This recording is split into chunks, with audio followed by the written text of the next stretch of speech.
Hello दोस्तों, नमस्कार। स्वागत है आपका एग्जाम में डीजी में। इस वीडियो में हम देखेंगे आईएएस के लिए कुछ क्वेश्चन जो कि हिस्ट्री और करंट से जुड़े हुए होंगे। लगभग 20 क्वेश्चन होंगे। तो चलिए आइए स्टार्ट करते हैं।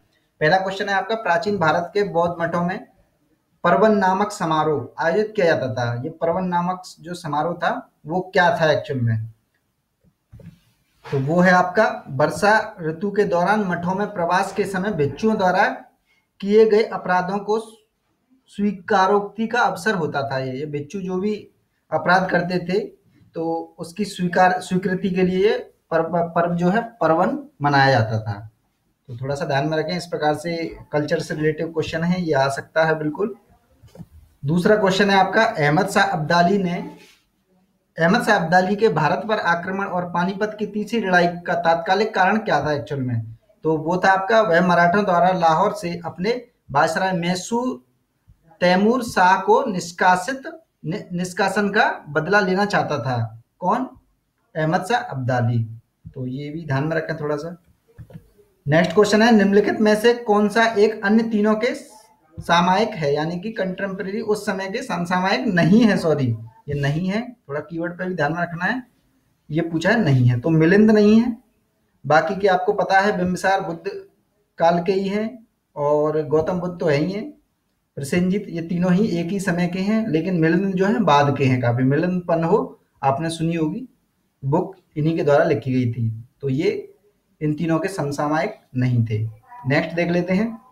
नेक्स्ट क्वेश्चन है आपका, 18वें दशक में भारत में लड़े गए युद्ध का निम्नलिखित में से सही कालक्रम का कालानुक्रम क्या है, यानी कि सबसे पहले और उसके बाद में लगभग कौन कौन से हुए? तो सबसे पहले हुआ था आपका अंबर का युद्ध, फिर हुआ था प्लासी का युद्ध, फिर हुआ था बांडीवास का युद्ध और फिर हुआ था बक्सर का। और ज्यादातर इन तीनों को आप याद रखें, क्योंकि वांडीवास का अक्सर पूछ लेते हैं। बक्सर और प्लासी के मध्य में हुआ था वांडीवास का युद्ध और सबसे पहले अंबर का युद्ध। नेक्स्ट देख लेते हैं।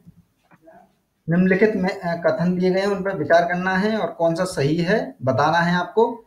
वॉरेन हेस्टिंग प्रथम गवर्नर जनरल थे जिन्होंने भारत में ब्रिटिश ढांचे पर आधारित एक नियमित पुलिस बल स्थापित किया।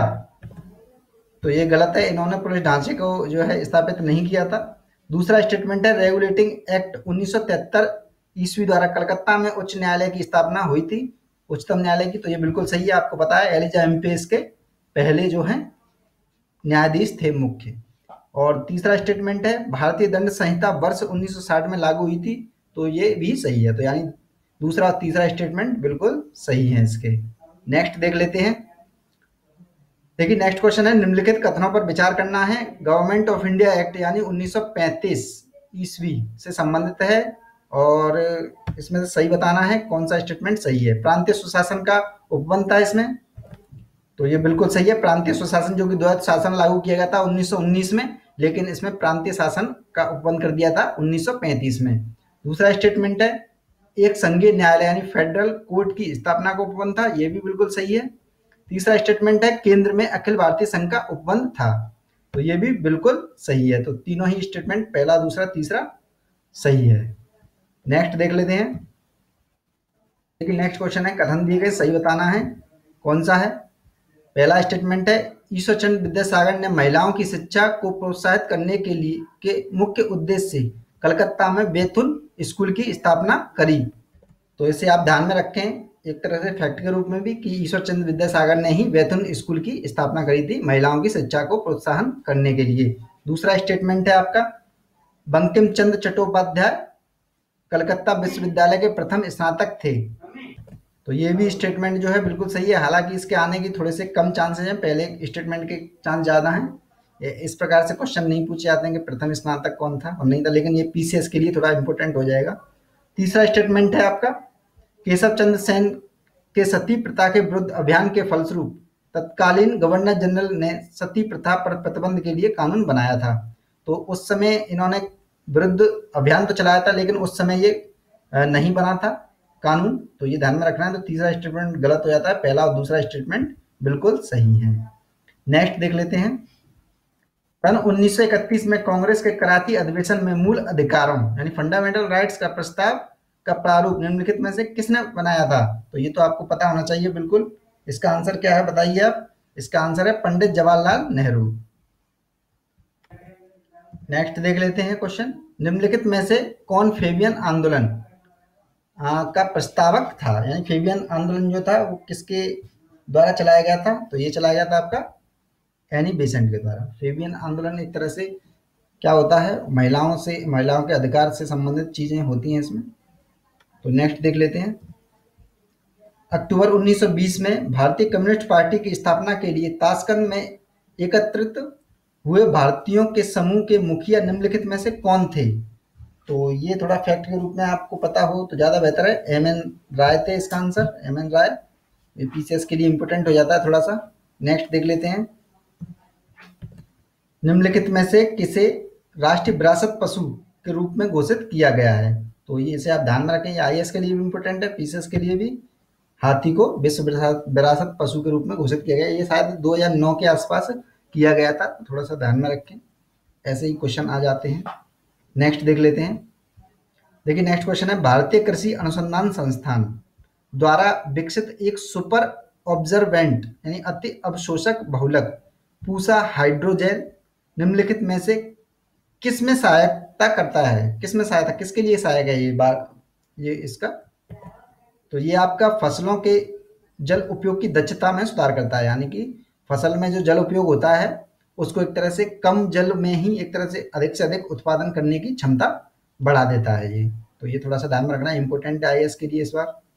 नेक्स्ट देख लेते हैं, रक्त प्लाजा द्वारा निम्नलिखित में से किसका या किनका परिवहन किया जाता है, कार्बन डाइऑक्साइड का, नाइट्रोजन अपशिष्ट का, ग्लूकोज का, तो कौन कौन सा है इसमें, तीनों के तीनों ही रक्त प्लाजा द्वारा परिवहन किया जाता है, तीनों चीजों का। नेक्स्ट देख लेते हैं, भाग्यशाली ग्राहक योजना इंपोर्टेंट है ये इस बार आईएएस के लिए। भाग्यशाली ग्राहक योजना के संदर्भ में निम्नलिखित कथनों पर विचार करना है, कौन सा सही है ये बताना है। इसका उद्देश्य सरकारी बंद पत्र यानी बॉन्ड की बिक्री को प्रोत्साहित करना है, तो ये बिल्कुल गलत है। दूसरा स्टेटमेंट है, इसका कार्यान्वयन आरबीआई द्वारा किया जा रहा है, ये भी बिल्कुल गलत है। तो ये आपको पता होगा, ये डिजिटल इंडिया के तहत जो कैशलेस योजना चलाई गई थी उससे रिलेटिव है, ना कि आरबीआई और ये बॉन्ड से रिलेटिव, तो आंसर इसका डी हो जाता है।